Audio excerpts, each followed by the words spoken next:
నమస్కారం అండి. నేను మీ doctor Nandi Rameshwararao, founder and CEO of realtor oxygen, back with one more new video. ప్రస్తుతం ఉన్న పరిస్థితుల్లో lot of investors, lot of builders అన్న టోటల్ కన్ఫ్యూజన్. ఎందుకంటే ఎలక్షన్లో రిజల్ట్స్ తారుమారైనాయి. ఎవరు వస్తా అనుకున్నారో వాళ్ళు రాలేదు, ఎవరు రాకూడదు అనుకున్నారో వాళ్ళు వచ్చారు.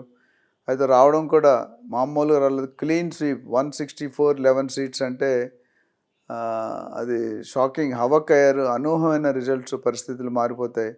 ఇదైతే నాకు తెలిసి good intention, good positive.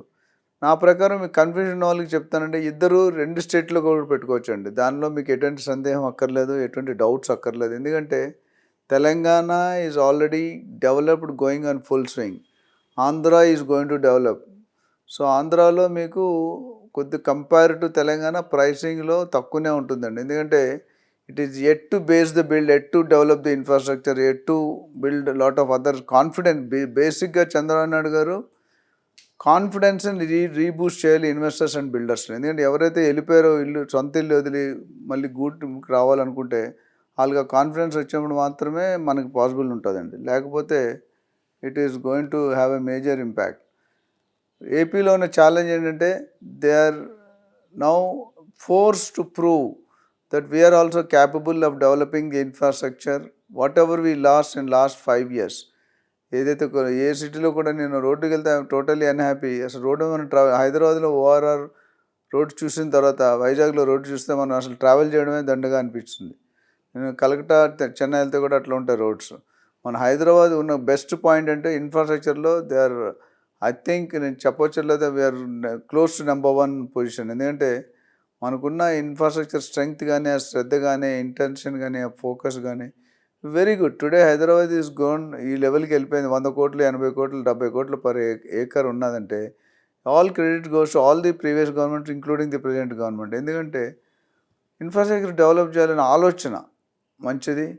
And ORR, RRR are the great support, great facility for us. దీనివల్ల మనకు కొన్ని వేల ఎకరాలు చూస్తాం. ఎందుకంటే ఇప్పుడు 111 జీవో కూడా ఏదైతే అన్నారో, ఐ థింక్ రేవంత్ సర్కార్ is going to think on what should be the FSI. హైదరాబాద్లో మీరు చూసుకుంటే తెలంగాణ వరకు మై హోమ్ తెల్లాపూర్లో 55 ఎకరాల్లో 39 ఫ్లోర్లు 12 టవర్స్ కడుతున్నారు. అట్లా సాస్ క్రౌన్ అనేది 57 ఫ్లోర్లు ఆల్రెడీ పర్మిషన్ ఉంది. సో ఈ మెయిన్ హైదరాబాద్ గ్రో అవడానికి రియల్ ఎస్టేట్లో కారణం ఏంటంటే ఎఫ్ఎస్ఐ, ఓపెన్ ఎఫ్ఎస్ఐ. అంటే there is no unlimited FSI in Hyderabad only. మిగతా ఏ సిటీస్లో కూడా అంత విసులుబాటు లేదు. అయితే దీనివల్ల కొన్ని డ్యామేజెస్ కూడా జరుగుతాయి. Water problem, resources, natural calamity ఇవన్నీ కూడా ఉండొచ్చు. But however the government are not kept any cap on the FSI. So అది ఎంతవరకు వెళ్తుంది తెలియదు మనకి. You have to wait. ఇప్పుడు ఆంధ్రాలో కూడా I think they have to rebuild the confidence of the customer right from the scratch level. Root level నుండి పెంచాల్సి వస్తుంది. Which I think present CM ఎవరైతే అవబోతున్నారో చంద్రబాబు నాయుడు గారు, సిబిఎన్ గారు, an experienced person will definitely develop the city and state. So investors వరకు వచ్చినప్పుడు ఏపీలో డెఫినెట్గా ఆంధ్రప్రదేశ్లో రేట్లు తక్కువ ఉంటాయి compare to Hyderabad. And their turnover అంటే అప్రిషియేషన్ పీరియడ్ కూడా అంతే ఉంటుంది. కొద్దిగా ఒక 1-2 ఇయర్స్, ఒక మేబీ నెక్స్ట్ 1 ఇయర్లో మనకి క్లారిటీ వస్తే AP also may take off, come closer to the Hyderabad. But as of now నాకు తెలిసి హైదరాబాద్ ఇన్వెస్ట్మెంట్లో ఏదైతే అప్రిషియేషన్ ఉందో వైజాగ్లో కానీ లేదా అదర్ పార్ట్స్ ఆఫ్ ఆంధ్రప్రదేశ్ రావాలంటే కొద్దిగా టైం పట్టవచ్చు. బట్ తక్కువ రేట్లో ఇన్వెస్ట్ చేసుకొని వెయిట్ చేసే కెపాసిటీ, హోల్డింగ్ కెపాసిటీ ఉన్న వాళ్ళు డెఫినెట్గా ఆంధ్రాలో కూడా పెట్టవచ్చు. సో రిస్క్ అనేది లేదండి. మన 2 స్టేట్లు they are going to flourish in terms of infrastructure. Hyderabad, తెలంగాణలో ఇప్పుడు Telangana entire state is they are spreading.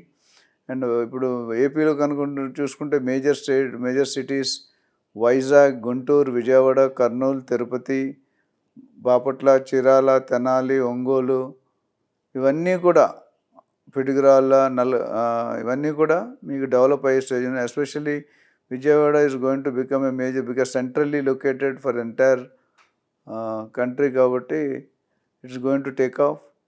So Chandrababu Naidu గారు ఇచ్చే ప్లాన్ బట్టి what ever is going to come up, because For him, the first challenge is CBN Garki. How does he manage the funds? From where does he create the funds? Revenue generation, FDA funding, investors, industry coming to AP. ఇవన్నిటి కూడా దాని అధ్యయనం చేస్తున్నారు. అతి త్వరలో మనకి plan వస్తుంది. So clarity రావడానికి ఇంకొద్ది సమయం పడుతుంది అనుకుంటాను. హౌఎవర్ ఇన్వెస్ట్మెంట్కి ఏముంటుంది, already rates have started increasing by 100-200%. అది వాస్తవంగా ఆర్టిఫిషియల్ రియాలిటీ అని మనకు తెలియదు. We have to wait and see for that position. డెఫినెట్గా ఇన్వెస్టర్స్ ప్రస్తుత పరిస్థితుల్లో 2 స్టేట్లు పెట్టుకోవచ్చు. అంటే బోత్ హైదరాబాద్, వైజాగ్, అది ఏపీ అండ్ తెలంగాణ రెండు బాగున్నాయి. తెలంగాణ మంచి దూకుడులో ఉంది, ఏపీ దూకుడులో రాబోతుంది. సో అక్కడున్న ప్రిఫరెన్సెస్ బట్టి అండ్ బిల్డర్స్కి ఇది మంచి సైన్ అండి.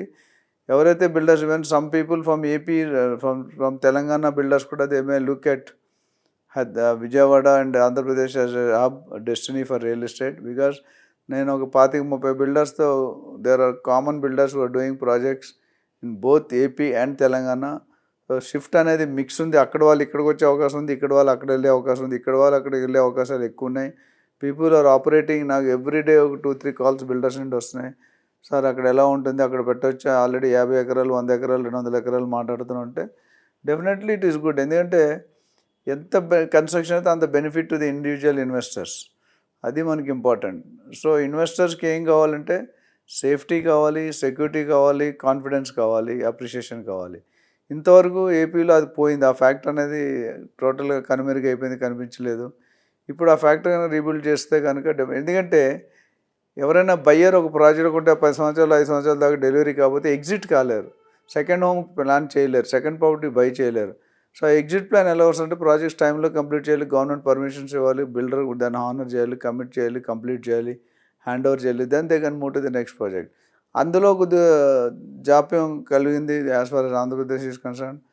తెలంగాణ వరకు ఆ ప్రాబ్లం లేదండి. It's already fully set. And ప్రస్తుత సీఎం రేవంత్ రెడ్డి గారు అవుతారు, ఆయన ఆల్రెడీ రియల్ ఎస్టేట్ మీద సపరేట్ ఫోకస్ పెట్టుకొని కంప్లీట్గా దాని మీద ఫోకస్ చేస్తున్నారు.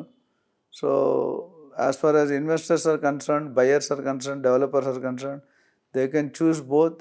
ఇమీడియట్ కావాలంటే హైదరాబాద్, కొద్దిగా లేటర్ స్టేజ్లో కావాలంటే ఏపీ. రెండు are going to show their performances. And రెండిట్లో కూడా అప్రిషియేట్ ఉంది. కొద్దిగా హైదరాబాద్లో నేను చెప్పినట్టు ఎక్కువ రేట్లు ఉంటాయి. Either in Mumbai highway, Bengaluru highway, Shabad, Navapet, Vikarabad, Jadcherla, Balanagar, ఇవన్నీ కర్తా, లమంగల్, ఇవన్నీ కూడా డెవలప్ అయ్యే అవకాశం ఉంది. So people have to wait based on their preference. East zone is also going to pick up. It will take some 5 to 10 years time from now. So దీని మీద మీకు ఇంకా ఏపీలో కానీ తెలంగాణ, ఏపీలో మీరు ఎక్కడ పెట్టాలి, గుంటూరులో పెట్టాలా, అమరావతిలో పెట్టాలా, వైజాగ్లో పెట్టాలా, కర్నూలులో పెట్టాలా, తిరుపతిలో పెట్టాలా, తెనాలిలో పెట్టాలనే దానికి, విజయవాడలో పెట్టాలనే దానికి మన దగ్గర సొల్యూషన్ ఉన్నాయి.